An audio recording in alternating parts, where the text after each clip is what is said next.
Episode 141। Reyansh और अजीत एक साथ घर के अंदर जा रहे थे कि अचानक सभी को गोली चलने की आवाज आई। लगातार 3 गोली चली थी।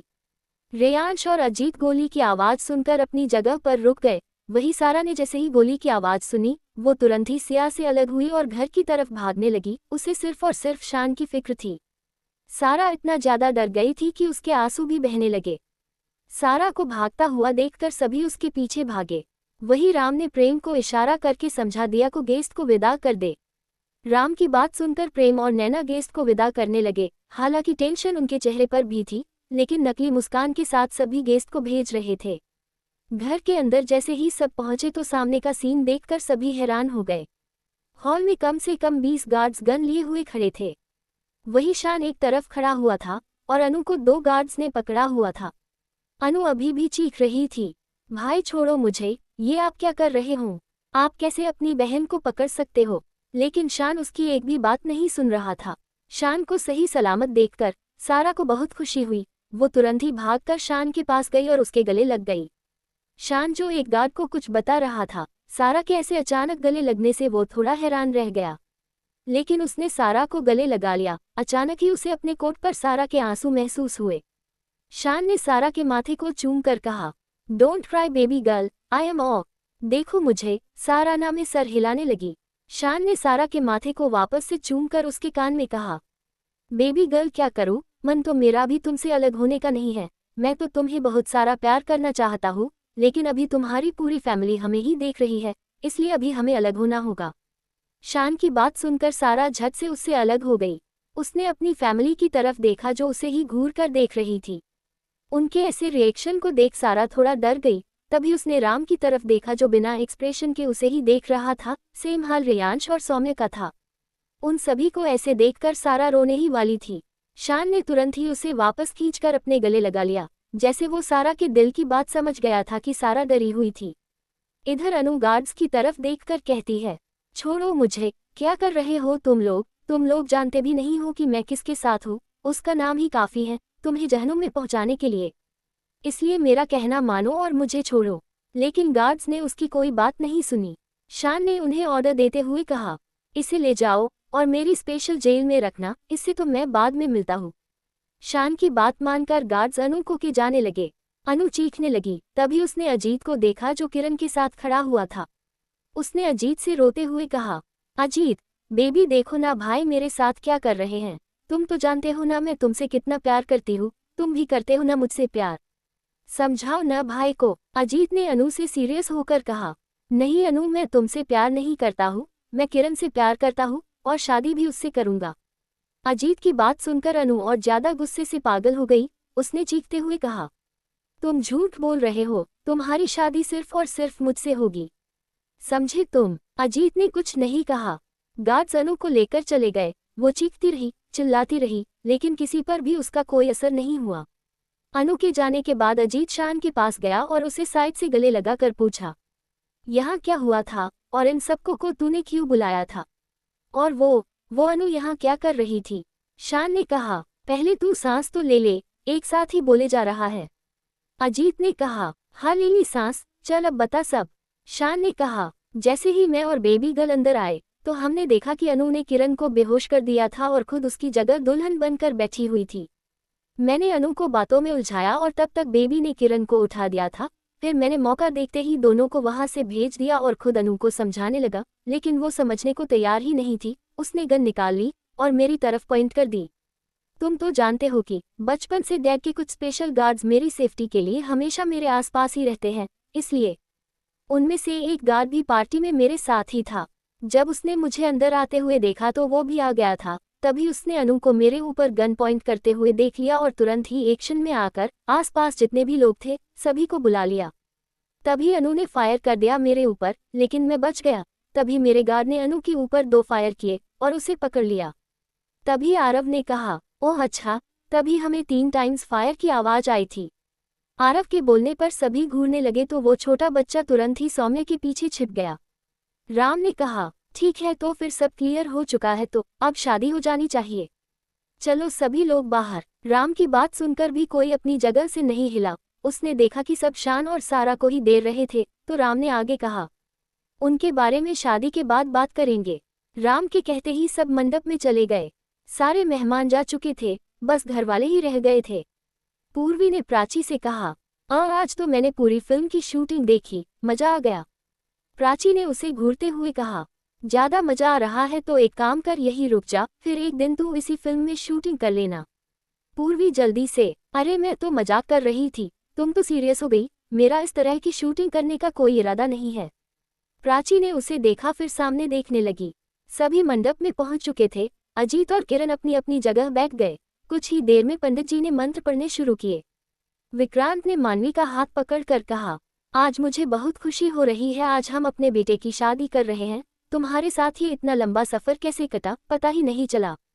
मैं तुम्हें थैंक यू कहना चाहता हूँ कि अगर तुम मेरी जिंदगी में ना आई होती तो शायद मैं अजीत और अन्मय को इतने अच्छे संस्कार नहीं दे पाता। मानवी विक्रांत के गले लगकर कहा, मुझे पता है कि अगर मैं आपकी लाइफ में नहीं भी आती ना, तब भी आप दोनों बच्चों को बहुत अच्छे संस्कार देते। इसलिए प्लीज इतनी खुशी के वक्त आप ऐसी बातें मत कीजिए। आप ये सब बोलकर खुद को बूढ़ा दिखा रहे हैं। अब मुझे लग रहा है कि मेरे पति सच में बूढ़े हो गए हैं। विक्रांत मानवी के कान के पास जाकर, अच्छा, तो तुम्हें लगता है कि मैं बूढ़ा हो गया हूँ? मानवी ने बेफिक्र होकर कहा, हाँ बिल्कुल। विक्रांत ने कहा, तो ठीक है, फिर मैं आज रात ही तुम्हें बताऊंगा कि मैं बूढ़ा नहीं हुआ हूँ। आज मेरे बेटे की सुहागरात है ना, तो हम लोग भी आज सुहागरात मनाएंगे, वरना तुम्हें पता कैसे चलेगा कि मैं बूढ़ा हुआ हूँ कि नहीं। विक्रांत की बातें सुनकर मानवी शर्मा गई। उसने विक्रांत को मारते हुए कहा, आप इस तरह की बातें कैसे कर सकते हैं? विक्रांत हैरान होकर, क्यों भाई, क्यों नहीं कर सकते हैं? अपनी बीवी के साथ हम कुछ भी कर सकते हैं, प्यार भी और ऐसी बातें भी, समझी माय डियर वाइफ, क्योंकि आप पर हमारा पूर्ण रूप से अधिकार है। विक्रांत की बात सुनकर मानवी हंसती हुई, अच्छा अब बस कीजिए, बहुत हो गया, हमें बच्चों की शादी को देखना चाहिए। विक्रांत ने फिर मानवी को परेशान करना बंद कर दिया और शादी देखने लगे। कुछ ही समय में दोनों की शादी हो गई। दोनों ने सभी का आशीर्वाद लिया। राम और सिया ने किरण का कन्यादान किया। सारा एक तरफ चुपचाप शान के साथ खड़ी हुई थी और चमक भरी आंखों से अजीत और किरण की शादी को देख रही थी। उसने उन्हीं चमक भरी आंखों से शान की तरफ देखकर कहा, हमारी भी शादी ऐसी ही होगी ना? सारा की बात सुनकर शान ने चौंक कर सारा की तरफ देखा, जिसका ध्यान किरण और अजीत पर था। सारा ने वापस से चमक भरी आंखों से शान को देखकर कहा, बोलो ना, हमारी भी शादी ऐसी ही होगी ना? शान से कुछ कहते ही नहीं बन रहा था। सारा उसका जवाब जल्द से जल्द चाहती थी, लेकिन शान को जवाब न देते देखकर सारा मायूस हो गई। उसे मायूस देखकर शान ने कहा, हाँ होगी हमारी शादी भी ऐसी। शान की बात सुनकर सारा खुशी से शान से और ज्यादा चिपक गई। शान ने मुस्कुराकर उसे गले लगा लिया। एपिसोड 142। अजीत की शादी के बाद सभी विक्रांत के घर के लिए निकल गए, क्योंकि विक्रांत और मानवी किरण के गृह प्रवेश खुद के घर में करवाना चाहते थे, जो कि सही भी था। घर पहुंचकर मानवी ने अजीत और किरण का अच्छे से गृह प्रवेश करवाया और दोनों को मंदिर में ले जाकर भगवान का आशीर्वाद लेने को कहा। उसके बाद दोनों की कुछ रस्में हुई। सभी बहुत थके हुए थे। अजीत किरण के साथ अपने रूम में चला गया। बाकी सब भी अपने रूम में चले गए। फिलहाल सारा और शान आर मेंशन में ही थे। वो दोनों नहीं आए थे। सभी सुबह वहां पहुंचते। सारा आराम से बेड पर सो रही थी और शान उसके पास बैठकर उसे ही देख रहा था। शान ने सारा को देखते हुए कहा, अब समय आ गया है तुमसे दूर जाने का। यहाँ आया था सिर्फ और सिर्फ तुम्हारे लिए, लेकिन अब तुम्हारे लिए ही तुमसे दूर जा रहा हूँ। पता नहीं कैसे तुमसे दूर रह पाऊंगा। पहली बार कुछ ऐसा महसूस हो रहा है, दिल में दर्द हो रहा है। मैंने किसी से वादा किया था कि तुम्हारे करीब नहीं आऊंगा, लेकिन अब मुझसे गलती हुई है तो सजा भी मुझे ही मिलनी चाहिए ना। जब तुम सुबह उठो और मुझे न देखो तो समझ जाना कि अब मैं तुमसे बहुत दूर चला गया हूँ। इतना कहकर शान ने सारा के माथे को चूम लिया और अपना सामान पैक करने लगा। दूसरी तरफ अजीत किरण के साथ रूम में आता है तो किरण सीधा बेड पर बैठ जाती और कहती है, आज का दिन बहुत थका देने वाला था। अजीत किरण के कंधे पर हाथ रखकर कहता है, तुम चेंज कर लो फिर सो जाओ। किरण ने हैरानी से पूछा, तुम कुछ नहीं करना चाहते हो?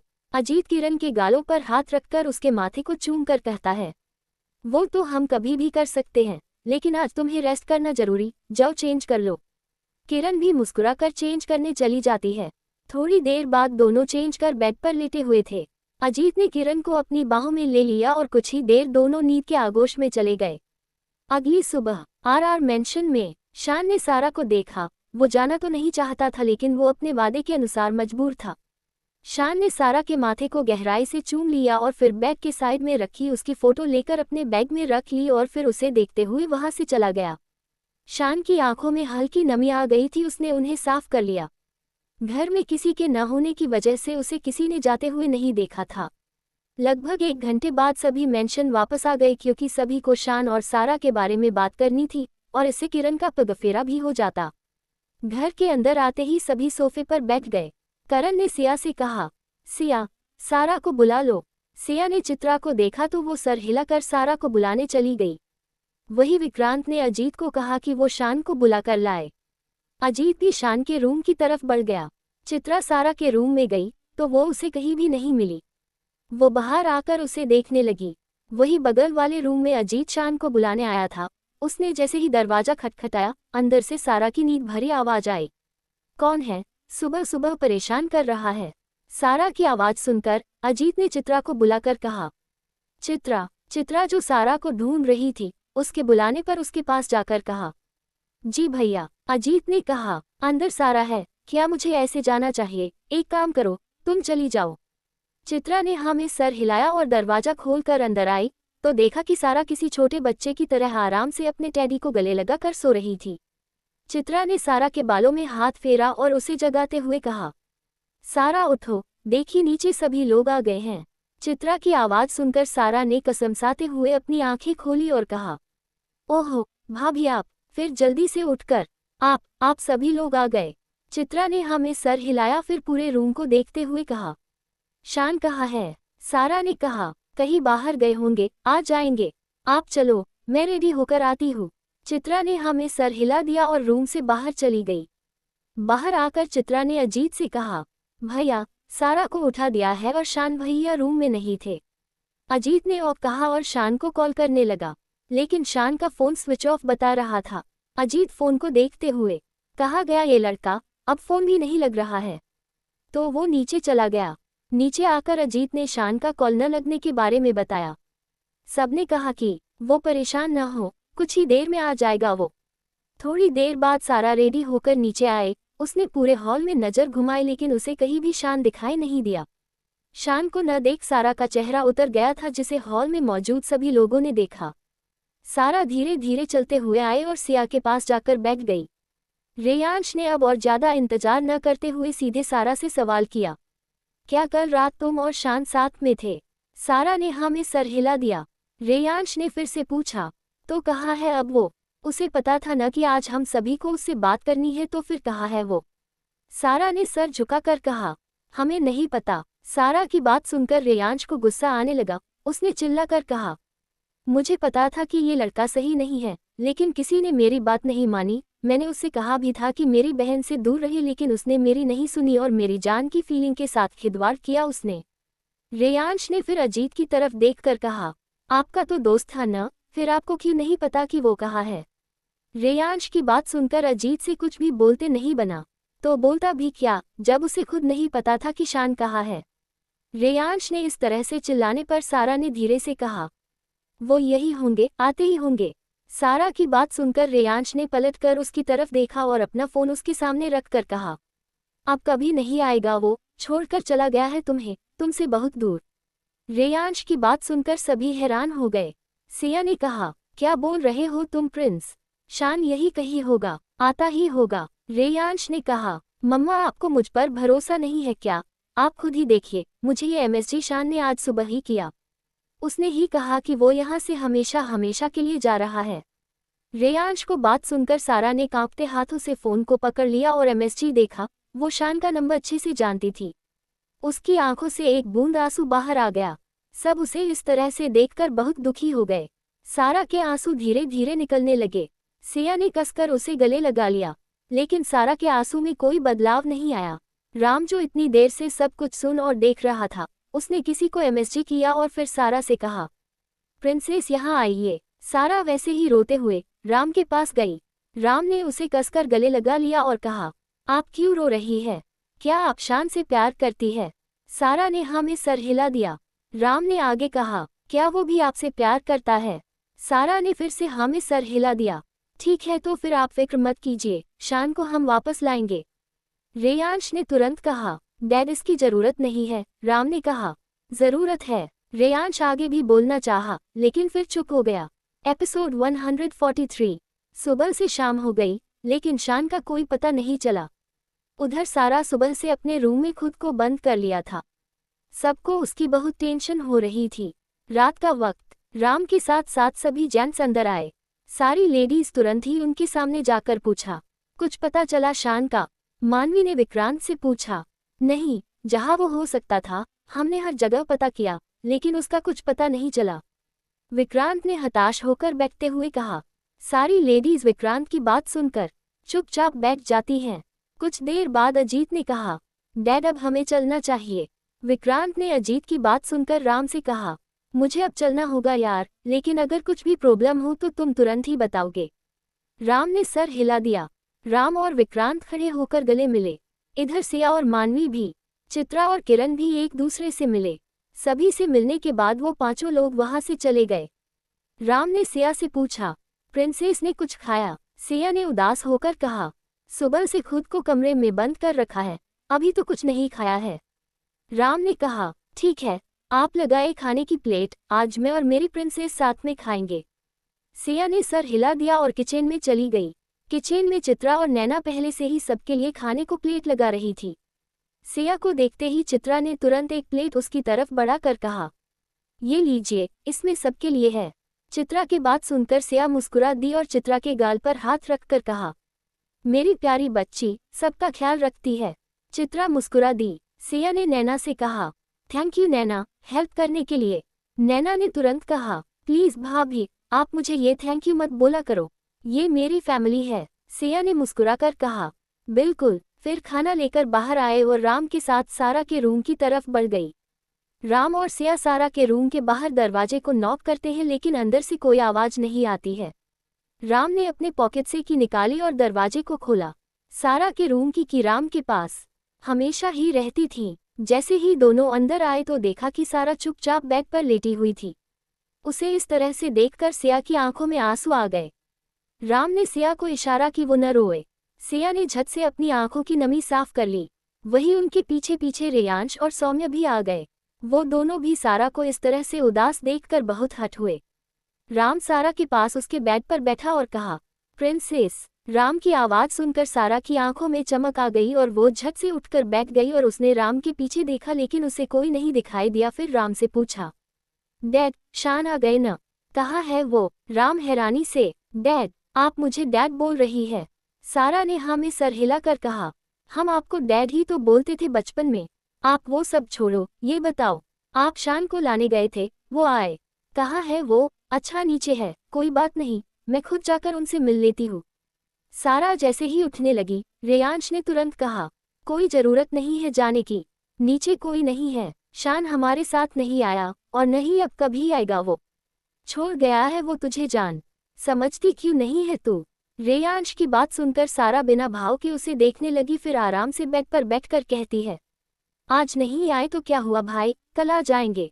रेयांश ने तुरंत कहा, और अगर कल भी नहीं आया तब?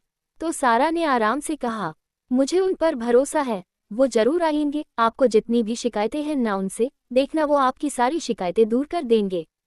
सारा की तरह की बातें सुनकर सभी बहुत ज्यादा हैरान थे।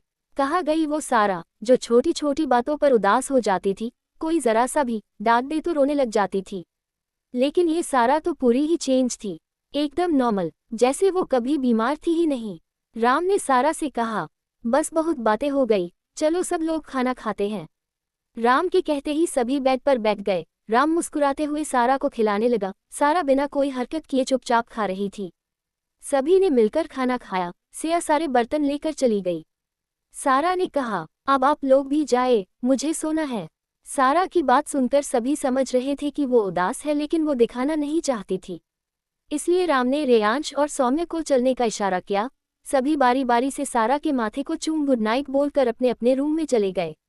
सबके जाने के बाद सारा ने अपने तकिए के नीचे से शान की फोटो निकाली, जो उसने आज सुबह ही उसके रूम से ली थी, और उससे बातें करते हुए कहा, देखो तुमने जैसा कहा था मैंने वैसा ही किया। अब मैं बच्चों वाली कोई भी हरकत नहीं कर रही हूँ। अब मैं सबके जैसे बन रही हूँ, अब तो वापस आ जाओ। सारा उस फोटो फ्रेम को लिए ही लेट गई और उसे अपने सीने से लगा लिया। उसकी आंखों के कोनों से आंसू झरने की तरह बहने लगे, लेकिन उसने उन्हें साफ करने की जहमत नहीं उठाई और धीरे धीरे नींद के आगोश में चली गई। आधी रात को राम और सिया सारा के रूम में आए। उसे सोता हुआ देखकर दोनों वापस चले गए। सारा की फिक्र थी दोनों, जिस वजह से दोनों को ही नींद नहीं आ रही थी, लेकिन सारा को सोता हुआ देख दोनों को थोड़ा चैन आया। इधर आर्य हाउस में सब परेशान थे। शनि ने श्वेता और विनाश से कहा, डैड आपने मुझे पहले क्यों नहीं बताया था कि अनु घर में नहीं है? विनाश ने कहा, मुझे कैसे पता चलेगा, वो तो आज शाम को अनु का कॉल नहीं लग रहा था, इसलिए जहां श्वेता ने बुकिंग की थी उसने वहां कॉल करके अनु के बारे में पूछा, तब पता चला कि वो तो वहां पहुंची ही नहीं। इनफैक्ट उसके कोई भी फ्रेंड वहां नहीं गए। अगर अनु मलेशिया नहीं गई तो कहाँ गई फिर? शनि ने तुरंत कहा, कहीं वो अजीत के घर तो नहीं गई थी। शनि की बात सुनकर श्वेता और विनाश हैरान हो गए। उन्हें कुछ गलत होने का अंदेशा हो गया। दोनों खड़े हो गए और बाहर की तरफ जाने लगे। शनि जल्दी से उनके सामने आते हुए कहता है, अरे रुकिए आप लोग, मुझे सिर्फ लग रहा है, यकीन थोड़ी ना है। रुकिए, मैं प्राची से पूछता हूँ, शायद उसे कुछ पता हो। शनि की बात सुनकर विनाश और श्वेता रुक गए और शनि की तरफ देखने लगे। शनि ने तुरंत प्राची को कॉल किया और फोन स्पीकर पर रख दिया। उधर प्राची बस सोने ही जा रही थी कि उसका फोन बजने लगा। प्राची ने फोन देखा तो उस पर शनि की कॉल आ रही थी। प्राची फोन को देखकर, कहीं ये फिर से मुझे जीएफ बनने को फोर्स तो नहीं करने वाला? अगर ऐसा है तो मैं कॉल ही नहीं उठा रही। फोन बजकर बंद हो गया तो प्राची लेटने ही वाली थी कि फोन फिर से बजने लगा। प्राची ने इरिटेट होकर कॉल पिक किया और गुस्से से कहा, ये कोई वक्त है कॉल करने का? तुम्हें समझ आता है कि नहीं कुछ? प्राची की गुस्से भरी आवाज सुनकर शनि को बहुत गुस्सा आया, लेकिन अनु के लिए अपने गुस्से को शांत किया और कहा, आई एम सॉरी प्राची, मैं तुम्हें परेशान करना नहीं चाहता था, मुझे तुमसे कुछ पूछना है बस। शनि के माफी मांगने पर प्राची का गुस्सा शांत हो गया था, इसलिए उसने आराम से कहा, पूछो। शनि ने पूछा, कल से अनु घर नहीं आई है तो क्या अनु वहां आई थी? अनु का नाम सुनकर प्राची चुप हो गई थी। उसे समझ नहीं आ रहा था कि कैसे जवाब दे उसे। शनि ने प्राची को आवाज देते हुए कहा, प्राची। प्राची ने कहा, हाँ सुन रही हूँ। शनि बेसब्र होते हुए, तो बताओ ना, हम सभी को उसकी बहुत फिक्र हो रही है। प्राची ने गहरी सांस ली और कहा, हाँ कल अनु आई थी और उसने बहुत ज्यादा हंगामा किया था, लेकिन शान भाई के गार्ड्स उसे लेकर चले गए थे। उसके बाद अनु के साथ क्या हुआ मुझे कुछ नहीं पता, क्योंकि शान भाई पता नहीं कहाँ गायब हो गए हैं। इतना कहकर प्राची ने कॉल कट कर दी और बेड पर लेटकर सो गई। इधर जैसे ही सबने सुना कि क्या हुआ था, सभी परेशान हो गए। उन्हें अब अनु की बहुत फिक्र हो रही थी। शनि गुस्से से लाल होकर कहा, शान, अगर मेरी बहन को जरा भी तकलीफ हुई न, तो मैं तुझे उससे दुगुना दर्द दूंगा, इतना कि तू बर्दाश्त नहीं कर पाएगा। वही श्वेता रोने लगी। विनाश उन्हें संभाल रहे थे। शनि गुस्से से घर से बाहर निकल गया। एपिसोड 144। कुछ महीने सबके ऐसे ही बीत जाते हैं, लेकिन सारा ने शान का इंतजार करना नहीं छोड़ा। अब वो पहले की तरह मुस्कुराती नहीं थी, बस शान सी हो गई थी। वही रेयांश और सौम्य को शान से नफरत हो गई थी। अजीत ने हर तरह से शान का पता किया, लेकिन उसका कहीं कुछ भी पता नहीं चला कि आखिर वो गया कहाँ। अब अजीत को भी शान पर गुस्सा आने लगा था। सबके फोर्स करने पर आखिरकार अजीत को किरण के साथ हनीमून पर जाना ही पड़ा। अजीत और किरण हनीमून के लिए पेरिस चले गए। इधर शनि ने हर तरह से कोशिश की, लेकिन उसे कहीं भी अनु का पता नहीं चला। उसे समझ नहीं आ रहा था कि आखिर अनु को शान ने कहाँ रखा था। अनु के न मिलने पर श्वेता जी की तबीयत खराब हो गई थी और वही विनाश जी का बिजनेस पूरी तरह से बर्बाद हो गया था। आरआर मेंशन में सुबह के वक्त रेयांश अपने रूम में सो रहा था, तभी उसका फोन बजा। रेयांश ने नींद में ही बेड पर फोन ढूंढा और कान पर लगाकर कहा, हेलो, उधर से? अभी तक नींद हो रही है तुम्हारी? आवाज सुनकर रेयांश छत से उठकर बैठ गया और कहा, आदि। आदि ने मुंह बनाकर कहा, मैं तुझसे बड़ा हूँ, कम से कम भाई ही बोल दे। रेयांश ने अपने एटीट्यूड में कहा, जब बचपन में नहीं बोला तो अब क्या बोलूंगा। आदि ने कहा, ये तो है, और बता क्या हाल है तेरे? सुना है शादी कर ली तूने, और मासी कैसी है? रेयांश ने उसे रोककर कहा, बस बस, सब ठीक है। अब ये बता, इतनी सुबह सुबह कॉल क्यों की है? आदि ने कहा, हमें तेरी जरूरत है। इस बार बहुत बड़ा प्लान बना है और कोई अपना ही आदमी है जो सब कुछ बर्बाद करना चाहता है, इसलिए तुम्हें यहाँ कुछ महीनों के लिए आना होगा। रेयांश ने हंसते हुए कहा, अच्छा, ऐसा कौन सा काम नहीं है जो कैप्टन आदि नहीं कर पा रहे हैं? तो आदि ने भी उसी लहजे में कहा, अब जो काम कैप्टन आदि नहीं कर पा रहे हैं उन्हें सिर्फ और सिर्फ कैप्टन आर ही कर सकते हैं। तो ऑफिसर, क्या आप रेडी हैं अपने मिशन के लिए? रेयांश ने कहा, हाँ बिल्कुल, लेकिन मुझे कोई न कोई बहाना बनाना होगा, क्योंकि घर में मेरे अंडरकवर एजेंट के बारे में किसी को नहीं पता है। आदि ने आराम से कहा, तुम फिक्र मत करो, मैंने पहले ही राम चाचू से बात कर ली है। मैंने उन्हें बोला है कि मुझे कंपनी में कुछ काम है, इसलिए तुम्हारी जरूरत है, और वो मान भी गए हैं। रेयांश ने कहा, ठीक है फिर, मैं कल ही निकलता हूँ। आदि ने कहा, ओह, कॉल कट कर दी। फोन रखकर रेयांश उस दिन के बारे में सोचने लगा जब वो आदि से मिलने बॉर्डर पर गया था। आदि एक आर्मी ऑफिसर था, लेकिन उसने जल्दी ही रिटायर हो गया था, लेकिन आज भी वो अंडरकवर एजेंट की तरह काम करता है। आदि की एक इलेक्ट्रॉनिक कंपनी है जिसमें वो तरह तरह के इलेक्ट्रॉनिक उपकरण बनाता है जो देश के काम आते हैं। बॉर्डर का सीन देखकर रेयांश उससे बहुत प्रभावित हुआ था, लेकिन सिया ने साफ साफ मना कर दिया था।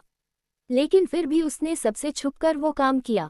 जब भी उसे कोई मिशन मिलता है वो काम का बहाना बनाकर चला जाता है और 2 से 3 महीने बाद ही आता था। हालांकि राम को सब पता था, लेकिन उसने उसे नहीं रोका।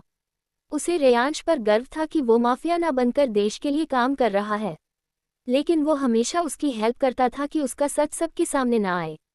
लेकिन रेयांश को इस बारे में कुछ पता नहीं था। रेयांश अपनी सोच से बाहर आया और नहाने चला गया। कुछ देर बाद रेडी होकर वो नीचे आया। उसने देखा कि सारा और सौम्य कॉलेज जा रहे थे। अब सारा का फाइनल ईयर था। रेयांश ने सारा के माथे को चूम कर कहा, गुड मॉर्निंग जान। सारा ने भी हल्की मुस्कान के साथ कहा, गुड मॉर्निंग भाई। फिर वो सौम्य के साथ कॉलेज चली गई। रेयांश ने जल्दी से नाश्ता किया और सीधे एयरपोर्ट के लिए निकल गया। वहां उसके असिस्टेंट ने पहले ही सारा इंतजाम कर दिया था। एयरपोर्ट पहुंचते ही रेयांश सीधे मुंबई से दिल्ली वाली फ्लाइट में बैठ गया और कुछ घंटों में फ्लाइट दिल्ली पहुंच गई। रेयांश के दिल्ली एयरपोर्ट पर पहुंचते ही आदि ने किसी को उसे लेने भेजा। रेयांश जाकर कार में बैठा और सीधे आदि के ऑफिस के लिए निकल गया। 1 घंटे बाद रेयांश आदि के ऑफिस पहुंचा। 30 मंजिले इमारत की बिल्डिंग कार्यालय की इमारत थी। रेयांश तुरंत ही कार से उतरकर सीधे एंट्रेंस से अंदर गया। रेयांश के अंदर आते ही ऑफिस में काम कर रही लड़कियां उसे देखने लगी, लेकिन मजाल हो कि रेयांश ने किसी की तरफ देखा हो। उसके दिल में एक ही चेहरा बसा हुआ था और चेहरा चित्रा का था, जिसे वो हद से ज्यादा प्यार करता था। रेयांश लिफ्ट के अंदर जाकर टॉप फ्लोर का बटन दबाया। लिफ्ट कुछ ही देर में सीधा टॉप फ्लोर पर जाकर रुकी। जैसे ही रेयांश लिफ्ट से बाहर आया तो सामने ही आदि का केबिन था। रेयांश तुरंत ही अंदर चला गया। आदि जो कंप्यूटर पर काम कर रहा था, दरवाजा खुलने की आवाज सुनकर उसने सर उठाकर देखा तो सामने रेयांश को देखकर मुस्कुरा दिया और कहा, तुम्हारी बिना परमिशन अंदर आने की आदत नहीं जाने वाली। रेयांश ने बिना भाव के कहा, जब आपको पता है कि मैं ऐसे ही आता हूं तो आप पूछते क्यों है? आदि ने कहा, अच्छा वो सब छोड़ो, क्या लोगे, चाय या कॉफी? रेयांश, कॉफी। आदि ने रेयांश के लिए कॉफी मंगवाई। रेयांश ने कहा, तो बताए किस बारे में बात करनी थी आपको? आदि ने चकित होते हुए कहा, ये आज तुम आप क्यों कर रहे हो? मुझे इतनी इज्जत रास नहीं आ रही है। आदि की बात सुनकर रेयांश उसे घूरने लगा। उसे भी कोई शौक नहीं था कि वो आदि को इतनी इज्जत दे। अगर वो मजबूर न होता तो वो उसे इतनी इज्जत क्या खाक देता। रेयांश सोचने लगा कि चित्रा ने उसे आदि से बात करते हुए सुन लिया था, इसलिए जब वो घर से निकल रहा था तब चित्रा ने उससे कहा था कि आदि मुझसे बड़ा है तो मुझे उसे आप बोलना चाहिए, और उसने भी उसे प्रॉमिस किया था कि वो बोलेगा, वरना उसे क्या पागल कुत्ते ने काटा था जो वो उसे रिस्पेक्ट दे। बचपन से ही दोनों की दोस्ती रही है, इसलिए दोनों भी फ्रेंड्स की तरफ ही रहते हैं। तभी पियून उनकी कॉफी लेकर आ गया। कॉफी पीते हुए दोनों बातें करने लगे। आदि ने कहा, आओ तुम्हें कुछ दिखाता हूँ।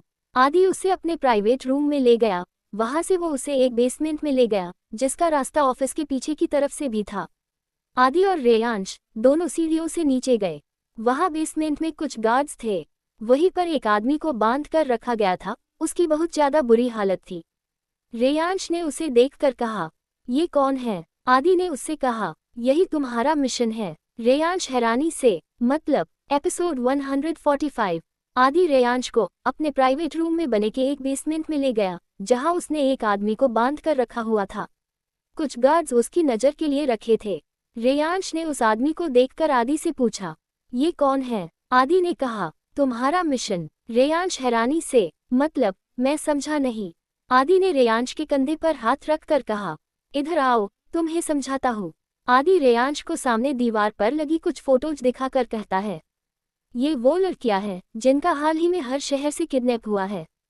हालांकि पुलिस लगी हुई है इनकी जांच में, लेकिन अभी तक कोई सामने नहीं आया है। ये लड़कियां, जिनकी उम्र लगभग 18 से 21 साल के बीच की है। रेयांश ने पूछा, तो इस किडनैपिंग का उस आदमी से क्या कनेक्शन है? आदि ने कॉफी पीते हुए कहा, कनेक्शन है, क्योंकि ये आदमी एक लड़की की किडनैपिंग करते वक्त मेरे आदमियों द्वारा पकड़ा गया था।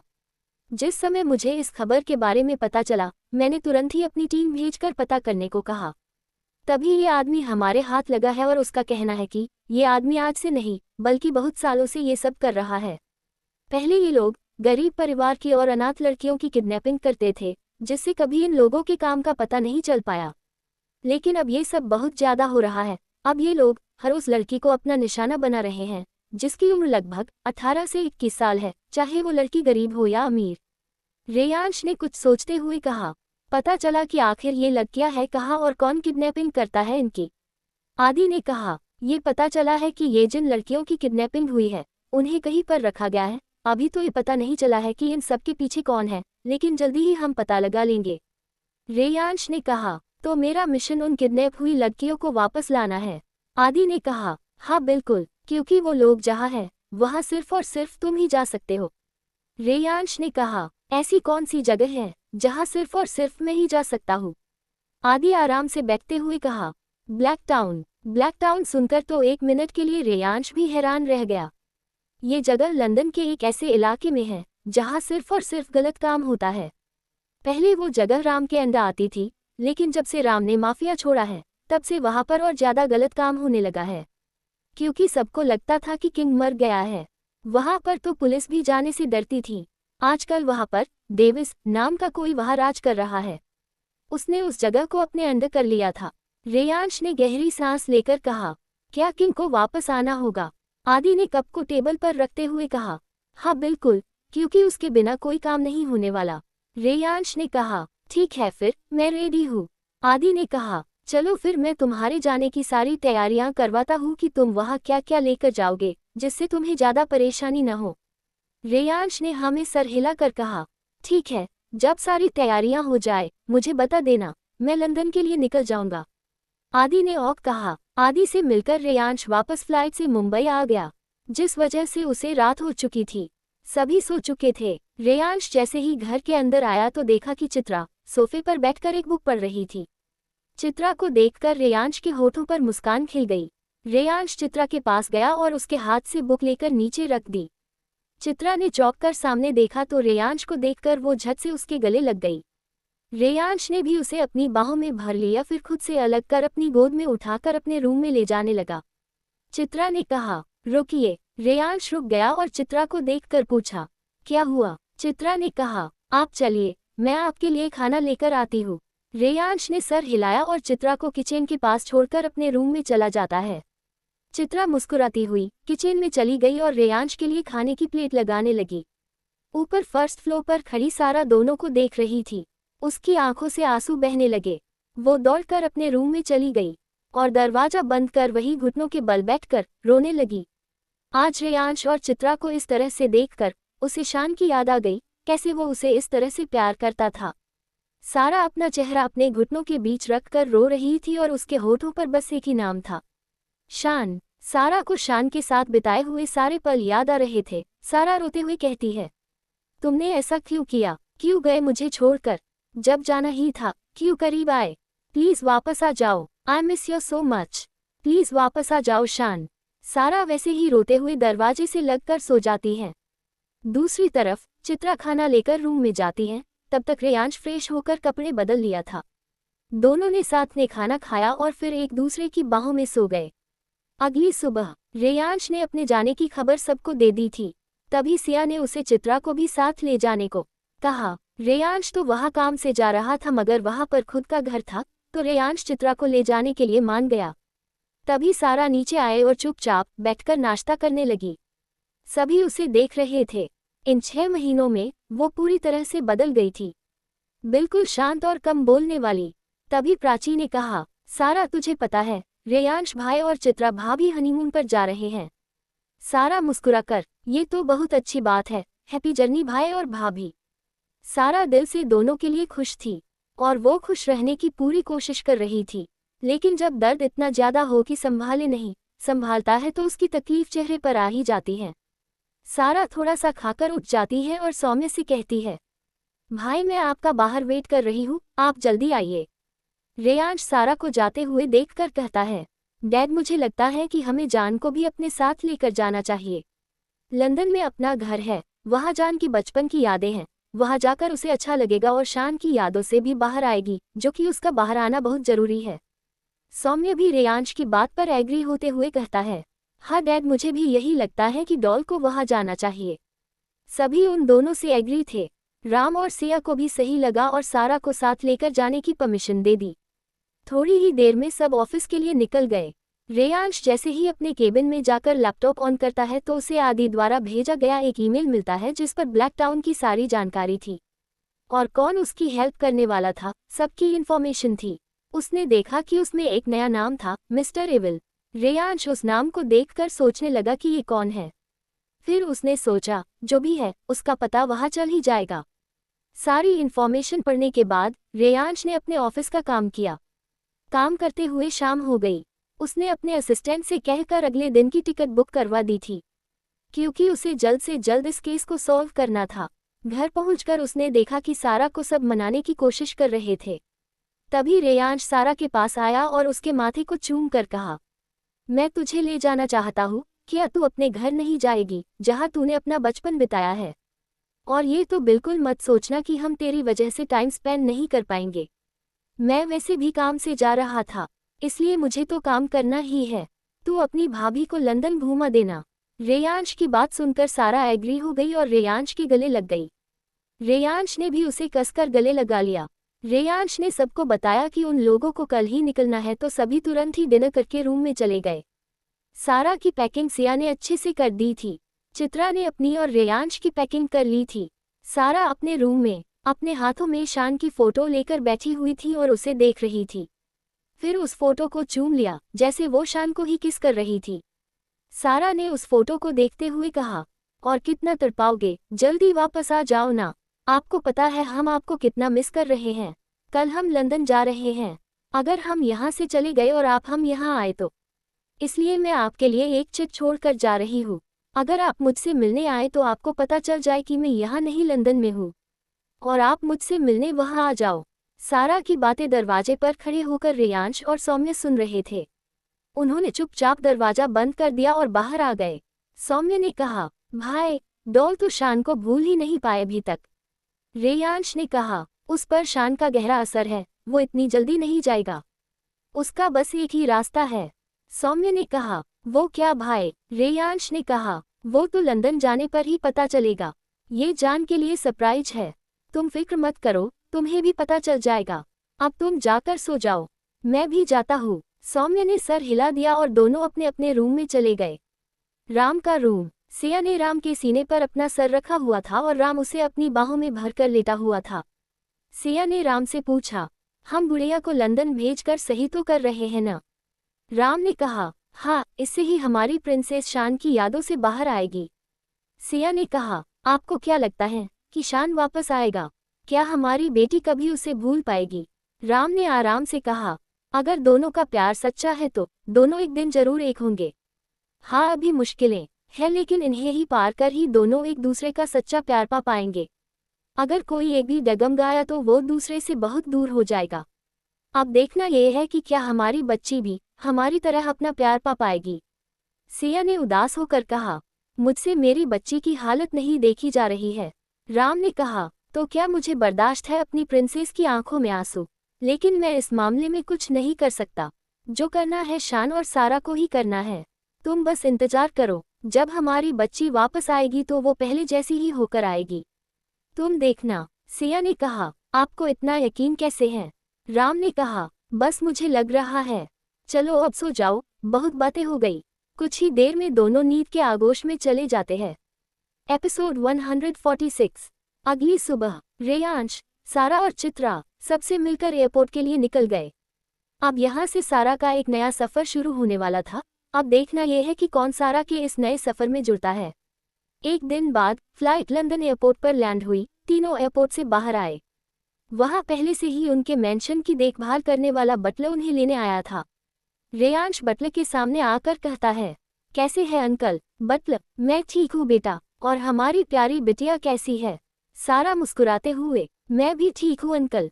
बटलर चित्रा की तरफ देखते हुए, ये बहुरानी है ना? सारा हंसते हुए, वाह अंकल, आपने तो पहचान लिया।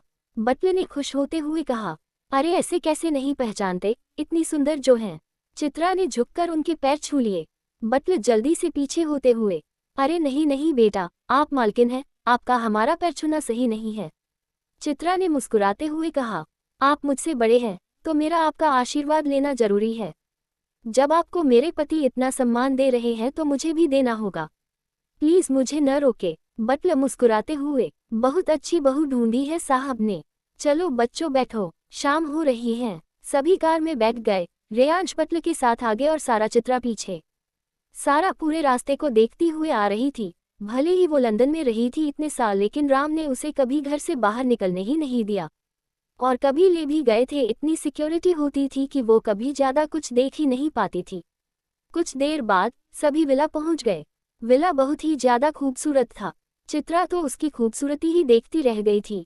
रेयांश ने उतरकर चित्रा को देखते हुए कहा, ये घर पापा ने मम्मा के लिए स्पेशली बनवाया था। यहाँ हम सबका बचपन बीता है। ये घर हमारे लिए बहुत इम्पोर्टेंट है।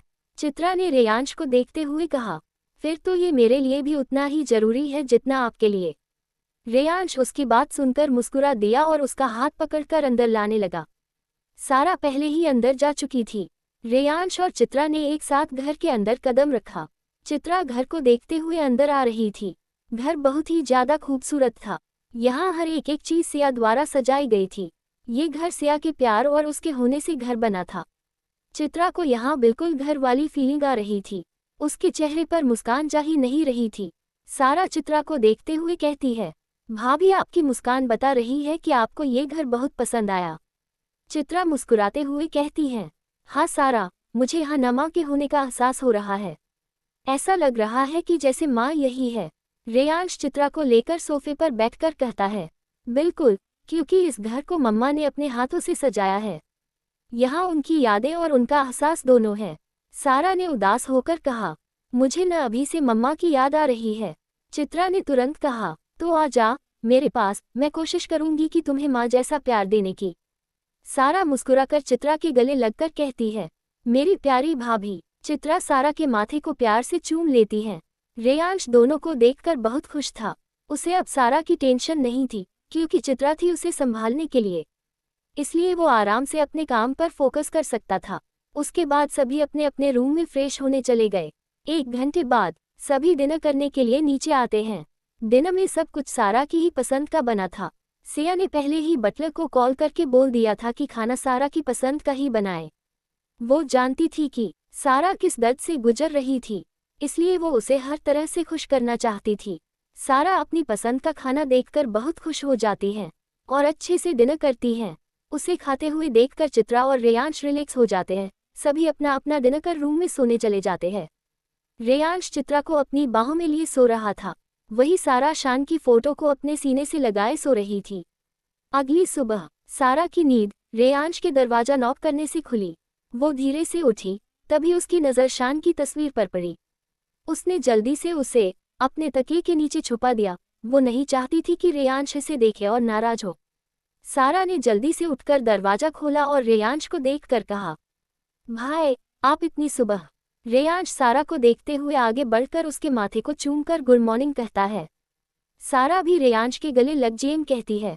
रेयांश कहता है, जल्दी से रेडी होकर नीचे आओ, आज तुम मेरे साथ ऑफिस जा रही हो। अब से तुम मेरे साथ ऑफिस में काम करोगी। सारा हैरानी से, ऐसे अचानक भाई? रेयांश ने कहा, अचानक कुछ भी नहीं है, डैड से पहले ही मैंने बात कर ली थी। अब तुम देर मत करो जान, जल्दी से रेडी होकर आओ। सारा बस सर हिला देती है। रेयांश वहां से चला जाता है। रेयांश के जाने के बाद सारा जल्दी से नहा धोकर तैयार होकर नीचे आती है। डाइनिंग टेबल पर चित्रा नाश्ता लगा रही थी। सारा चित्रा को देखते हुए, भाभी आज का नाश्ता आपने बनाया है? चित्रा मुस्कुराते हुए, हाँ बच्चा। सारा जल्दी से टेबल पर बैठकर, फिर तो आज का नाश्ता बहुत टेस्टी होने वाला है। सारा की हरकतें देखकर चित्रा मुस्कुराए बिन न रह सकी। घर के बाकी सर्वेंट भी सारा के आने से बहुत खुश थे, क्योंकि वो सबके साथ फैमिली जैसा व्यवहार करती थी, इसलिए सब उसे बहुत पसंद करते थे। रेयांश नाश्ता करते हुए कुछ मेल भी चेक कर रहा था।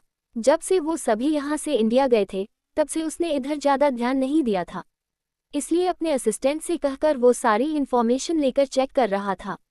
जैसे ही दोनों ने नाश्ता खत्म किया, दोनों ही ऑफिस के लिए निकल गए। रघुवंशी इंडस्ट्रीज में रेयांश सारा को लेकर जैसे ही ऑफिस के अंदर आता है, सभी उन्हें देखने लगते हैं। सभी तुरंत ही खड़े होकर उन्हें ग्रीट करते हैं। सारा ने बिल्कुल फॉर्मल कपड़े पहने हुए थे, वो बहुत ही एलिगेंट लग रही थी। सभी लड़कों की नज़र उससे हट ही नहीं रही थी। रेयांश सारा को लेकर सीधे कॉन्फ्रेंस रूम में ले गया, जहां कंपनी के सारे बोर्ड मेंबर मौजूद थे। कॉन्फ्रेंस रूम के बाहर खड़ा रेयांश का असिस्टेंट जॉन जल्दी से सामने आकर रेयांश को ग्रीट करता है। रेयांश सर हिला देता है और सारा का हाथ पकड़कर अंदर ले जाता है। अंदर बैठे सभी लोग रेयांश को देखते ही खड़े हो जाते हैं। तभी सभी की नज़र रेयांश के साथ आई सारा पर पड़ी। सभी उसके बारे में जानने को उत्सुक थे कि आखिर कौन है ये खूबसूरत लड़की जिसे रेयांश रघुवंशी खुद हाथ पकड़ कर लाए हैं। रेयांश सारा को अपनी सीट पर ले जाकर बैठा देता है। सभी लोग बस रेयांश और सारा को ही देख रहे थे। ऐसे रेयांश को चेयरमैन की कुर्सी पर किसी को भी बैठाते हुए देखकर एक बोर्ड मेंबर आखिर बोल देता है, मिस्टर रघुवंशी, ये आप ऐसे कैसे किसी को भी चेयरमैन की कुर्सी पर बैठा सकते हो? उस बोर्ड मेंबर के बोलने पर सभी उसकी हाँ में हाँ मिलाकर रेयांश ने सवाल करने लगते हैं। सबको इस तरह बोलते हुए देखकर सारा थोड़ा डर जाती है और कुर्सी से उठने लगती है, लेकिन रेयांश उसे उठने नहीं देता है तो वो रेयांश की तरफ देखने लगती है। रेयांश उसे आंखों इशारा करके शांत रहने को कहता है। रेयांश सारा के पीछे खड़े होकर सभी को अपनी कोर नजरों से घूरने लगता है। सबको देखते हुए रेयांश कहता है, जो इस कुर्सी का हकदार है वही इस कुर्सी पर बैठा हुआ था। मेरी बहन सारा राम रघुवंशी इस कंपनी की 70% शेयर होल्डर है। इस नाते वो इस कंपनी की चेयरपर्सन है। अब सभी को कोई और दिक्कत है तो आप सभी मुझे बता सकते हैं, क्योंकि इस कंपनी का 10% शेयर होल्डर मैं और 10% शेयर होल्डर मेरा छोटा भाई है। बाकी के 10% आप सभी में बटा हुआ है। क्या अब भी किसी को कुछ कहना है? रेयांश की बात सुनकर सभी चुप पड़ गए। किसी के पास बोलने को कुछ नहीं था, क्योंकि वो राम की बेटी थी। फिर रेयांश उसके साथ खड़ा हुआ था, तो सभी ने कुछ न कहना ही बेहतर समझा। लेकिन वहाँ ऐसा भी कोई था जिसे सारा के शेयर होल्डर होने की बात पसंद नहीं आई थी। वो सारा को अजीब नज़रों से देख रहा था। उसकी नज़रें कुछ और ही बता रही थी। एपिसोड 147। रेयांश के सारा को कंपनी का 70% शेयर होल्डर बताने पर सभी शॉक हो गए थे। अब किसी के पास कुछ भी बोलने के लिए नहीं बचा था, लेकिन कोई ऐसा था जिसे सारा का कंपनी का चेयरपर्सन बनना बिल्कुल भी पसंद नहीं आया था। उसने आगे आकर कहा, लेकिन मुझे प्रॉब्लम है मिस्टर रघुवंशी। उस पर्सन के ऐसा बोलने पर सभी उसकी तरफ देखने लगे। सारा भी थोड़ा अनकंफर्टेबल हो गई, क्योंकि वो उसे ही घूर रहा था। ओह, आपको क्या तकलीफ है मिस्टर बिजलानी? रेयांश ने उन्हें घूरते हुए पूछा। प्रॉब्लम यह है कि आपकी बहन की एज कम और नहीं इनके पास कोई एक्सपीरियंस है। ऐसे में ये क्या कंपनी चलाएंगी? अगर ये चेयरमैन बनी इस कंपनी की तो कंपनी को जरूर लॉस होगा और हमें कोई भी प्रॉफिट नहीं होगा। इस तरह में हम कैसे इन्हें चेयरमैन की कुर्सी पर बैठने दे सकते हैं? मिस्टर बिजलानी ने रेयांश को देखते हुए कहा। मिस्टर बिजलानी के बोलने पर सभी को मौका मिल गया बोलने का और फिर से सभी सारा को टारगेट करने लगे। मिस्टर बिजलानी सही कह रहे हैं, इससे हमारा बहुत लॉस होगा। हम इन्हें चेयरमैन की कुर्सी पर नहीं बैठा सकते। सबकी बातें सुनकर सारा बहुत ही ज्यादा हट हुई। उसका मन कर रहा था कि वो यहाँ से भाग जाए, फिर कोई उसे नहीं देख पाएगा और न ही ये सब उसे सुनना पड़ेगा। रेयांश ने सबको देखते हुए कहा, अच्छा मिस्टर बिजलानी प्रॉफिट की बात कर रहे हैं, जिनकी खुद की कंपनी ही हमारे भरोसे चल रही है। आपके इस कंपनी में सिर्फ और सिर्फ 3% शेयर है और मुझे पता है कि वो आपने किस तरह से हासिल किए हैं। इसलिए मुझे मजबूर मत कीजिए कि मैं आपके खिलाफ कोई एक्शन लूँ। मैं इस बात को जाने दे रहा हूँ, लेकिन मैंने अगर दोबारा ऐसी बातें सुनी तो मुझसे बुरा कोई नहीं होगा। रही मेरी बहन की बात, तो आपको लगता है कि उसे कुछ नहीं आता है। ठीक है, आज से 3 महीने बाद आने वाले सबसे बड़ी डील में मेरी बहन सारा अपनी मेहनत से प्रोजेक्ट बनाकर सबमिट करेगी और वो डील हमें ही मिलेगी। अगर वो डील हमें नहीं मिली तो, मिस्टर बिजलानी ने रेयांश पर हंसने वाले अंदाज में कहा, जैसे वो कोई जोक सुन रहे हैं। तो मैं आप लोगों की बात मानकर सारा को चेयरमैन की कुर्सी से हटा दूंगा, रेयांश ने अपने दांत पीसकर कहा। रेयांश की बात सुनकर सारा चौंक गई। उसे तो खुद पर ही यकीन नहीं था कि वो कभी ये सब कर पाएगी। लेकिन रेयांश के इस तरह से चैलेंज देने पर उसे और ज्यादा घबराहट होने लगी। मिस्टर बिजलानी ने हंसते हुए कहा, ठीक है फिर, हम सभी निकलते हैं। आज से 3 महीने बाद हमारी मुलाकात होगी। क्योंकि 3 महीने बाद आपको हारते हुए जो देखना है। और तुरंत ही बाहर निकल गया। उनके पीछे सभी बोर्ड मेंबर चले गए। भाई, आपने ये क्यों कहा? अगर मैं नहीं कर पाई तो आपकी इंसल्ट होगी, जो मैं बिल्कुल भी नहीं देख पाऊंगी। सभी के जाते ही सारा तुरंत खड़ी होकर रेयांश से कहा, तुम कर लोगी, क्योंकि मुझे अपनी जान पर पूरा भरोसा है। वो मेरा और डैड का कभी भी सर झुकने नहीं देगी। फिर तो मैं हूं ही तुम्हें सब कुछ सिखाने के लिए। रेयांश ने सारा के गाल पर हाथ रख कर कहा, चलो अब ये सब टेंशन छोड़ो, मैं तुम्हें तुम्हारा केबिन दिखाता हूँ। रेयांश ने सारा का ध्यान भटकाने के लिए कहा। सारा ने हाँ में सर हिला दिया और रेयांश के साथ कॉन्फ्रेंस रूम से बाहर आ गई। रेयांश उसे टॉप फ्लोर पर बने एक बहुत बड़े से केबिन में ले गया। वो केबिन देखते ही सारा की आंखों में चमक आ गई, क्योंकि वो केबिन बहुत ही सुंदर था और सारा की पसंद की हर चीज थी। रेयांश सारा को खुश होते हुए देखकर कहा, तुझे पता है जान, जब हम सब यहाँ आए थे और डैड ने ये कंपनी शुरू की थी, उन्होंने तभी कहा था कि आगे जाकर तू ही इस कंपनी को संभालेगी। बचपन में ही कंपनी को तेरे नाम कर दिया गया था। ये बात घर में सभी को पता था, सिर्फ तुझे नहीं पता था। क्योंकि हम सब तुझे सरप्राइज देना चाहते थे, इसलिए आज मैं तुझे यहाँ लेकर आया। डैड का सपना था कि तू इस कंपनी को और ऊंचाई तक ले जाए कि वो तुझ पर गर्व कर सके, और हम सभी को पूरा यकीन है कि तू जरूर ऐसा करेगी। बोलते बोलते रेयांश की आंखों में आंसू आ गए। उसे सारा का वो चेहरा याद आ गया जो उसने तब देखा था जब वो 5 साल की थी।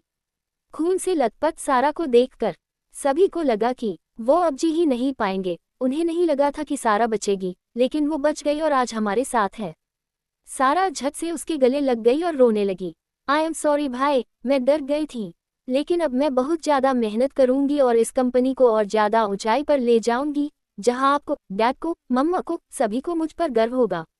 सारा ने रोते हुए ही कहा। रेयांश ने सारा की बात सुनकर झट से अपने आंसू पोंछे और सारा को खुद से अलग कर उसके भी आंसू साफ किए और कहा, बस अब रोना नहीं, चलो तुम अब बैठो, तुम्हारे लिए कुछ खाने के लिए लाने को बोलता हूँ। सारा हाँ में सर हिलाकर वही पास रखे सोफे पर बैठ जाती है। रेयांश अपने असिस्टेंट को कॉल करके सारा के लिए कुछ खाने को लाने के लिए कहता है और खुद सारा के पास बैठ जाता है।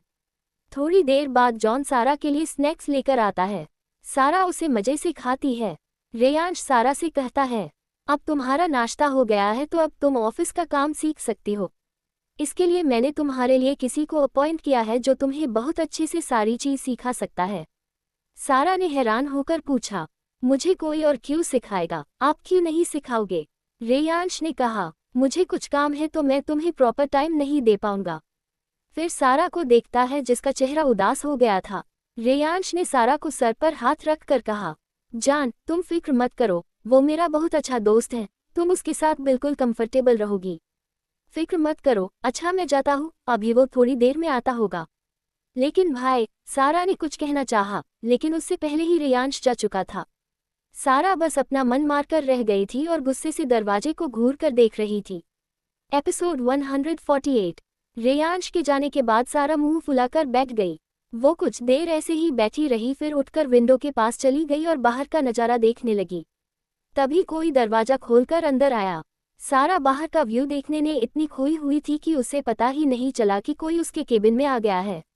जो इंसान अंदर आया था वो सारा को देख रहा था। उसने आवाज दी, एक्सक्यूज मी। आवाज सुनकर सारा का ध्यान टूटा और उसने पीछे मुड़कर देखा तो सामने किसी अनजान को देखकर वो उसे सवाल भरी निगाहों से देखने लगी और पूछा, आप कौन और बिना परमिशन अंदर कैसे आए? वो इंसान मुस्कुराया और बोला, माई सेल्फ साहिल राजपूत, और मैं यहाँ रेयांश के कहने पर आपको ट्रेनिंग देने आया हूँ। साहिल की बात सुनकर सारा ने मुंह बनाया और खुद से कहा, ओह, तो भाई ने इस बंदर को मुझे सिखाने के लिए भेजा है। और इसने कपड़े कैसे पहने हुए हैं, एक पैर दूसरे कलर का तो दूसरा पैर किसी और कलर का, वैसे ही इसने हाथ में भी किया है। मैंने ना इसे बिल्कुल सही टाइटल दिया है, बंदर। सारा अपनी सोच में इतनी खोई हुई थी कि उसने ध्यान ही नहीं दिया कि साहिल उसे मुस्कुराते हुए ही देख रहा था। साहिल ने उसे आवाज दी और कहा, तो मिस सारा, क्या हम शुरू कर सकते हैं? सारा ने हैरानी से पूछा, क्या आपको मेरा नाम पता है? साहिल हल्की सी मुस्कान के साथ, हाँ बिल्कुल, रेयांश ने मुझे आपके बारे में सब बताया है। सारा अपने सर पर एक टिप्पणी देते हुए, तू भी न सारा बिल्कुल पागल है, जब उसे भाई ने भेजा है तो जाहिर सी बात है कि उसे तेरा नाम तो पता ही होगा। सारा ने हिचकिचाते हुए कहा, ठीक है। सारा अपनी कुर्सी पर बैठ गई। साहिल भी उसके सामने वाली कुर्सी पर बैठ गया और टेबल पर रखी एक फाइल उठाकर वो सारा को दिखाते हुए समझाने लगा कि किस तरह से फाइल को रीड करते हैं जब हमें उसके बारे में प्रेजेंटेशन अपने शब्दों में बनानी हो। जिस तरह से साहिल सारा को समझा रहा था, सारा को बहुत अच्छे से समझ आ रहा था।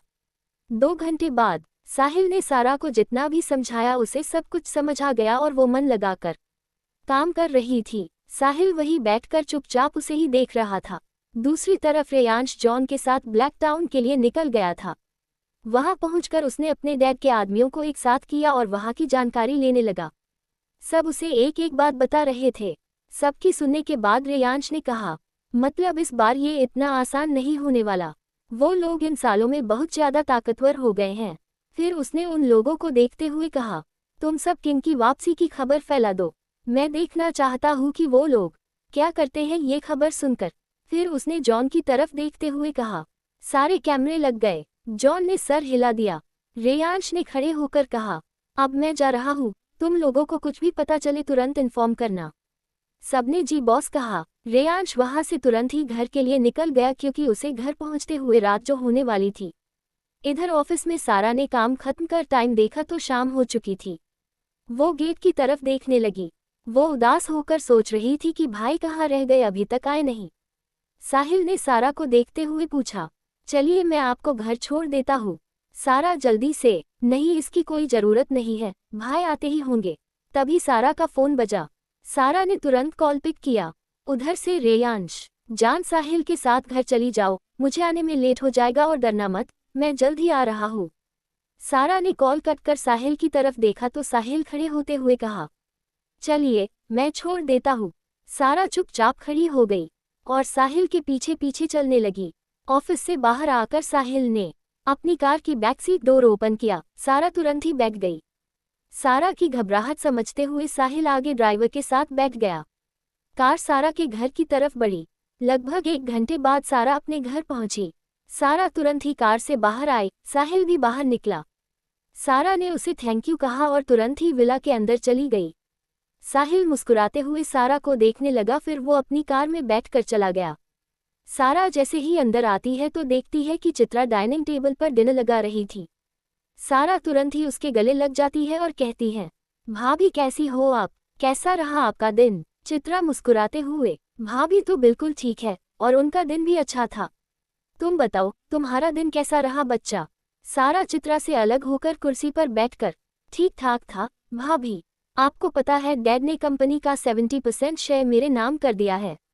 ये सुनते ही चित्रा के हाथ रुक जाते हैं।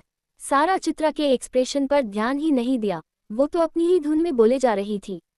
लेकिन बाहर से अंदर आते हुए रेयांश ने जब सारा की बात सुनी तो उसकी नज़र चित्रा पर गई जो बिना भाव के खड़ी हुई थी। रेयांश को अजीब लगा, वो चित्रा को ही देखे जा रहा था। बात करते हुए अचानक सारा की नज़र दरवाजे की तरफ गई। वो तुरंत ही खड़ी हुई और मुस्कुराते हुए भागकर रेयांश के पास गई और उसे कसकर गले लगा लिया और कहा, भाई आप कहाँ थे? पता है मैं कितना डर गई थी। कल से आप ही मुझे घर लेकर आना। रेयांश सारा को अलग कर कहता है, नहीं जान, अभी मुझे काम है तो मुझे आने में देर हो जाया करेगी, मैं तुम्हें घर वापस नहीं ला सकता हूँ। तुम्हें साहिल के साथ ही आना पड़ेगा, वो बहुत ही अच्छा लड़का है, तो तुम उस पर भरोसा कर सकती हो। सारा ने बस सर हिला दिया। फिर रेयांश ने आगे कहा, और ये क्या, तुमने अभी तक चेंज नहीं किया? जाओ और जाकर चेंज करो, फिर हम सब साथ में डिनर करेंगे। सारा रेयांश की बात मानकर तुरंत ही ऊपर चली गई। रेयांश सारा के जाने के बाद चित्रा के पास आया और पूछा, क्या हुआ, कोई बात तुम्हें परेशान कर रही है क्या?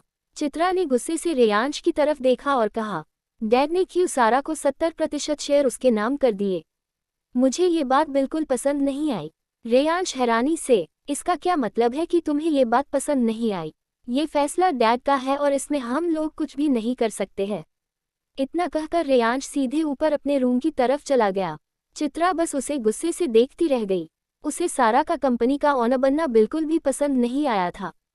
थोड़ी देर बाद सभी डाइनिंग टेबल पर बैठकर डिनर कर रहे थे। चित्रा का मूड अभी भी खराब था।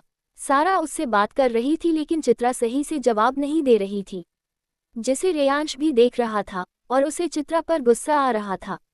डिनर करने के बाद सारा तुरंत ही इंडिया कॉल लगाती है। सारा, हेलो मम्मा। सिया बहुत खुश हो जाती है और कहती है, गुड़िया तू ठीक है ना, अच्छे से पहुंच गई थी ना। सारा मुस्कुराते हुए, हाँ मम्मा, लेकिन मुझे आपकी याद आ रही है, आप आ जाओ जा प्लीज। सिया की आंखों से आंसू आ जाते हैं और वो उन्हें साफ करते हुए कहती है, हाँ बच्चा जल्दी आएंगे हम लोग। सौम्य सिया के हाथ से फोन लेकर कहता है, और मेरी डॉल मजे हो रहे हैं। वह सारा हंसते हुए, हाँ बिल्कुल, आप भी आओ मेरे साथ मजे करो आकर। सौम्य झट से कहता है, अरे मैं तो आने को तैयार हूँ ही, लेकिन मुझे कोई आने ही नहीं दे रहा है। सारा सैड सा चेहरा बनाकर, अच्छा फिर क्या करे। सौम्य, तुम फिक्र मत करो, कोई ना कोई बहाना बनाकर जल्दी आता हूँ and miss you so much. Sara, I also miss you too. और डैड कहाँ है। सौम्य, डैड अभी घर पर नहीं है, जैसे ही आएंगे तेरी बात करवा दूंगा। सारा, ओक, और कॉल कट कर देती है। सारा अपने रूम में चली जाती है। इधर रेयांश के रूम में चित्रा रेयांश के लिए कॉफी लेकर आई थी। उसे टेबल पर रखकर बेड पर लेट जाती है और खुद को पूरा ढाका लेती है।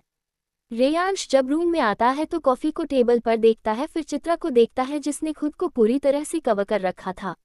रेयांश चित्रा को इग्नोर कर कॉफी पीते हुए अपना काम करने लगता है।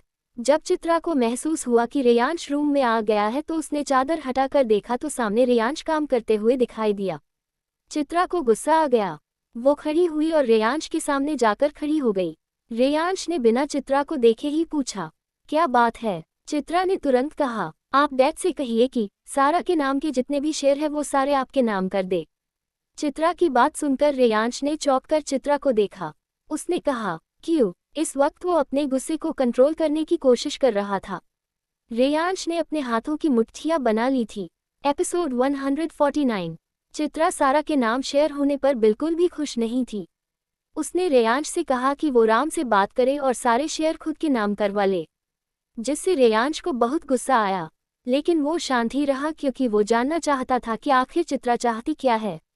रेयांश खुद से, प्लीज चित्रा ऐसा कुछ मत कह देना जो मैं बर्दाश्त नहीं कर पाऊं। मम्मा और डैड ने बिना सोचे तुम्हारी शादी मुझसे करा दी, आज तुम्हारा एक गलत शब्द मेरे और तुम्हारे रिश्ते में दरार ला सकता है। चित्रा रेयांश के बगल में बैठ गई और कहा, मुझे सारा के लिए डर लग रहा है। रेयांश हैरान होते हुए पूछता है, वो क्यों। चित्रा ने कहा, एक दिन माँ और पापा बात कर रहे थे, गलती से मैंने उनकी बातें सुन ली थी। तब मुझे पता चला कि सारा की जान को खतरा है, लेकिन मुझे ये नहीं पता था कि क्यों। लेकिन आज जब सारा ने मुझे शेर के बारे में बताया तो मुझे पता चला कि जरूर इस वजह से ही सारा की जान खतरे में है। इसलिए मैं आपसे बोल रही हूँ कि पापा से बात करके आप शेर अपने नाम करवा ले। चित्रा की सारी बातें सुनकर रेयांश काफी ज्यादा रिलैक्स हो गया था। उसने चित्रा के गालों पर हाथ रख खुद की तरफ उसका चेहरा किया और कहा, तुम फिक्र मत करो, मैंने और डैड ने कुछ सोच समझ कर ही ये सब किया है, और मैं अपनी जान को कुछ नहीं होने दूंगा। चित्रा मुस्कुराकर कहती है, ठीक है, फिर आप अपना काम करिए और मैं सोने जा रही हूँ। जैसे ही चित्रा उठने लगी, रेयांश ने तुरंत ही चित्रा की कमर को पकड़कर उसे अपनी गोद में बैठा लिया और पीछे से गले लगाते हुए कहा, ऐसे कैसे आप सो सकती हैं, अभी तो आपको गुड नाइट किस भी देनी है। चित्रा शर्माते हुए, बिल्कुल भी नहीं। रेयांश ने कहा, कोई बात नहीं, मैं खुद ही ले लेता हूँ। रेयांश ने चित्रा के चेहरे को पकड़कर थोड़ा उठाया और अपने होंठ उसके होंठ पर रखकर किस करने लगा। धीरे धीरे उनकी किस और ज्यादा डीप होती जा रही थी। जब दोनों को सांस लेने में दिक्कत हुई तब जाकर दोनों अलग हुए। दोनों की ही सांसें तेज तेज चल रही थी और दिल 100 की स्पीड से भाग रहा था। रेयांश ने चित्रा को देखते हुए कहा, अब मुझे और कंट्रोल नहीं हो रहा है। रेयांश ने टेबल पर रखा हुआ लैपटॉप बंद किया और तुरंत ही चित्रा को लेकर बेड की तरफ बढ़ गया। रेयांश चित्रा को बेड पर लेटाकर खुद उसके ऊपर आकर उसे किस करने लगता है, तो चित्रा उसके सीने पर हाथ रखकर उसे रोक देती है। रेयांश चित्रा को घूरते हुए, क्या हुआ। चित्रा लाइट की तरफ इशारा करती है और कहती है, वो लाइट। रेयांश उसकी बात सुनकर मुस्कुरा देता है और उठकर लाइट ऑफ करता है। फिर चित्रा के पास आकर उसे बाहों में लेकर किस करने लगता है। धीरे धीरे दोनों एक दूसरे के प्यार के डूबने लगते हैं। कुछ ही देर बाद उनके कपड़े जमीन पर पड़े हुए थे और उनके प्यार की आवाज पूरे कमरे में गूंज रही थी। इधर सारा रात में बालकनी में खड़ी होकर चांद को देख रही थी। शायद उसमें किसी को ढूंढ रही थी। कुछ देर तक चांद को देखने के बाद वो अंदर कमरे में आ जाती है और बेड पर बैठकर शान की तस्वीर देखने लगती है। फिर उसे चूम लेती है और उसकी आंखों से आंसू बह निकले। सारा वैसे ही बेड पर लेट जाती है और साइड से लाइट ऑफ कर शान की फोटो को सीने से लगा लेती है। इधर जैसे ही सारा के रूम की लाइट ऑफ हुई, वैसे नीचे दूर एक पेड़ के पास खड़ा हुआ साया, जो कब से वहीं पर खड़ा हुआ सारा को ही देख रहा था, वो तुरंत ही वहां से चला गया। धीरे धीरे दिन बीतने लगे। ऐसे ही 2 महीने बीत चुके थे। सारा ने काफी कुछ सीख लिया था। इन 2 महीनों में साहिल और सारा काफी अच्छे दोस्त बन गए थे। जहां सारा साहिल को सिर्फ और सिर्फ अपना दोस्त मानती थी, वहीं साहिल सारा को दिल ही दिल में पसंद करने लगा था। वो जल्द से जल्द सारा से अपने दिल की बात कहकर उसे अपना बनाना चाहता था। इधर इंडिया में शनि को अचानक एक दिन अनु की खबर मिली। जब वो उस जगह पहुंचा और हैरान हो गया, क्योंकि वो जगह एक आश्रम थी। वहां पर बीमार लोगों का इलाज किया जाता था। शनि जैसे ही अंदर गया और उसे बहुत से लोग दिखाई दिए।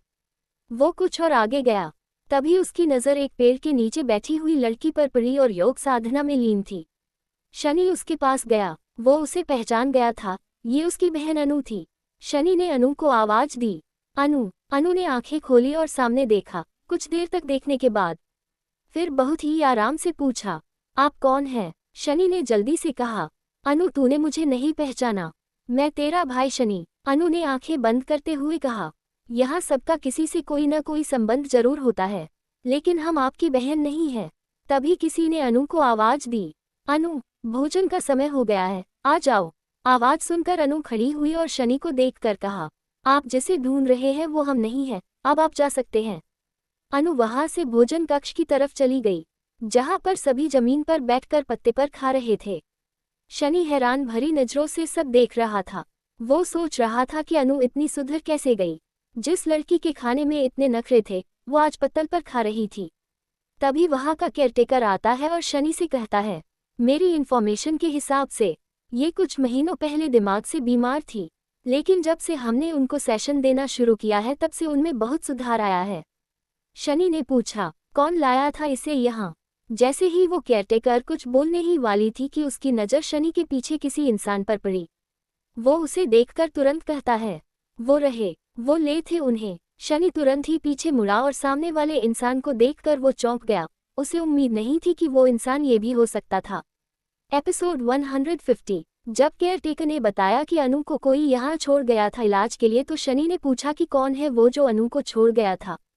तभी केयरटेकर को वो इंसान आते हुए दिखाई देता है, तो वो शनि को उसके पीछे इशारा करके बताता है कि वो इंसान वो रहा। शनि जैसे ही पीछे मुड़कर देखता है तो हैरान हो जाता है, क्योंकि उसे बिल्कुल भी उम्मीद नहीं थी कि वो ये इंसान हो सकते हैं। शनि तुरंत ही उनके सामने जाकर खड़ा हो जाता है और कहता है, डैड आप यहाँ। विनाश भी चौंक जाते हैं अपने सामने शनि को देखकर। उनसे कुछ बोलते नहीं बन रहा था। तभी उन्होंने पूछा, तुम यहाँ क्या कर रहे हो? शनि ने तुरंत कहा, मुझे आज ही अनु के बारे में पता चला कि वो यहाँ है, इसलिए यहाँ आ गया। शनि उन्हें सवाल भरी नजरों से देख रहा था। शनि ने फिर पूछा, डैड आप यहाँ क्या कर रहे हैं और अनु यहाँ क्यों है? क्या आप उसे यहाँ लाए हैं? देखिए डैड, आप मुझसे कुछ भी छुपाने की कोशिश नहीं करिएगा। आप जानते हैं ना कि मैं कितने महीने से अनु को ढूंढने की कोशिश कर रहा हूँ, और मॉम वो अनु के ना मिलने की वजह से कितनी बीमार हो चुकी है। प्लीज अब तो बता दीजिए। विनाश ने गहरी सांस ली और कहा, अजीत की शादी 1 हफ्ते बाद मुझे शान का कॉल आया था। उसने मुझे बताया कि घर के बाहर एक कार में अनु है, लेकिन उसकी दिमागी हालत ठीक नहीं है। मैंने तुरंत ही बाहर जाकर देखा तो सच में एक कार खड़ी थी। मैंने तुरंत ही कार का डोर खोला तो देखा कि अनु बैक सीट पर सो रही थी। मैंने तुरंत ही अनु को गोद में उठाया और घर के अंदर लाने लगा, लेकिन तभी मुझे शान की बात याद आई कि अनु की दिमागी हालत ठीक नहीं है। मैं तुरंत ही वापस अपनी कार की तरफ गया। ड्राइवर ने तुरंत ही दरवाजा खोला। मैं अनु को लेकर बैठ गया और सीधे हॉस्पिटल चला गया। वहां जाकर मैंने अनु का चेकअप करवाया तो पता चला कि अनु की सच में दिमागी हालत ठीक नहीं थी और ऐसे में उसे घर नहीं ला सकता था। मैंने उसका वही सीक्रेटली इलाज करवाना शुरू कर दिया। एक दिन अनु ने मौका देखकर हॉस्पिटल से भागने कोशिश की, जिस वजह से वो सीढ़ियों से गिर गई और उसके सर पर बहुत ही ज्यादा चोट आई, जिस वजह से वो अपनी याददाश्त खो बैठी।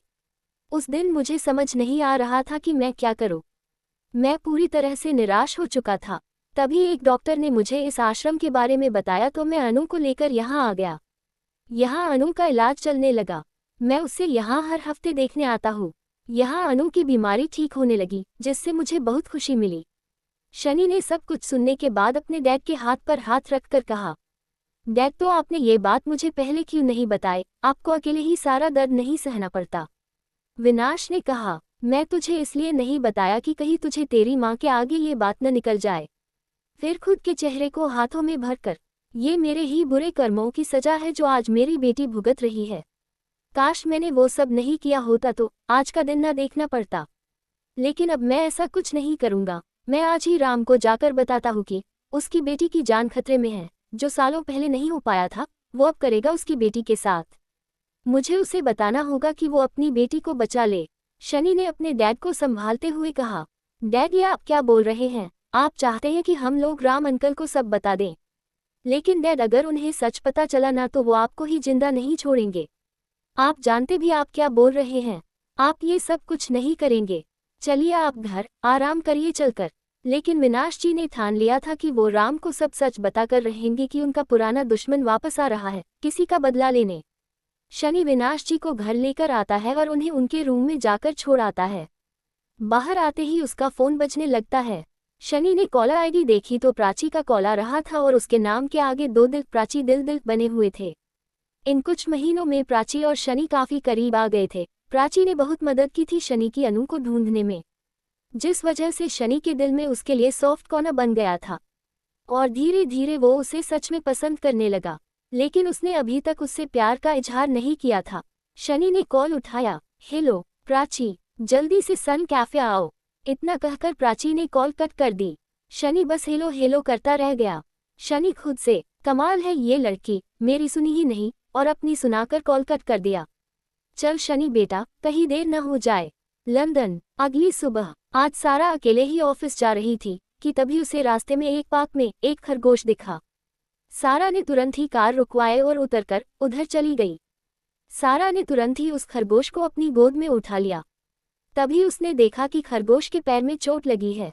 सारा तुरंत ही खरगोश को लेकर अपनी कार में बैठ गई और ड्राइवर को हॉस्पिटल चलने को कहा। थोड़ी ही देर में वो लोग हॉस्पिटल पहुंच गए। सारा जल्दी से कार का दरवाजा खोल बाहर आती है और खरगोश को हाथ में लिए ही हॉस्पिटल के अंदर जाती है। सारा रिसेप्शनिस्ट से डॉक्टर के बारे में पूछती है तो वो उसे 5th फ्लोर पर जाने को कहती है। सारा लिफ्ट से 5 फ्लोर पर आती है। वो डॉक्टर का केबिन ढूंढते हुए जा रही थी कि एक जानी पहचानी आवाज सुनकर उसके कदम रुक गए और उसके कदम अपने आप ही धीरे धीरे उस आवाज का पीछा करने लगे। वो जाकर एक केबिन के बाहर रुकी। उसने धीरे से दरवाजा खोला और अंदर गई। अंदर एक लड़की लड़के से कह रही थी, डोंट वरी, बस हो गया, तुम बिना मतलब ही डर रहे थे, ये देखो आराम से हो गया। लड़के ने खुश होकर झट से उसे गले लगा कर कहा, हाँ यार, ये तो बहुत आराम से हो गया, थैंक यू यार। तभी लड़की की नज़र सारा पर पड़ी और उसने उसे देखकर कहा, यस, आप कौन, आपको किससे मिलना है? लड़की की बात सुनकर लड़के ने भी पलट कर देखा तो वो अपनी जगह पर हैरान खड़ा रह गया। वही सारा भी बहुत ज्यादा शौक में थी। उसने सोचा नहीं था कि उनकी मुलाकात इस तरह से होगी।